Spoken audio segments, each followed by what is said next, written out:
रात भर ईरान और इसराइल की कार्रवाइयां जारी रही। सहूनियों ने तेहरान में टीवी चैनल की इमारत को निशाना बना डाला। रात के तेहरान में 2 धमाके सुने गए।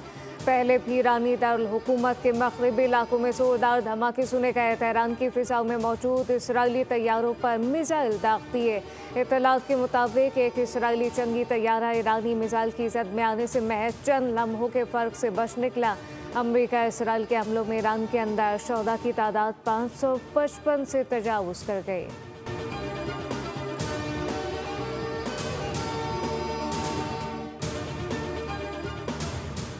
रियाद में अमरीकी सिफारत खाने पर हमला। 2 ड्रोन अमरीकी सिफारत खाने से टकराए। ड्रोन टकराने के बाद इमारत में आग लग गई।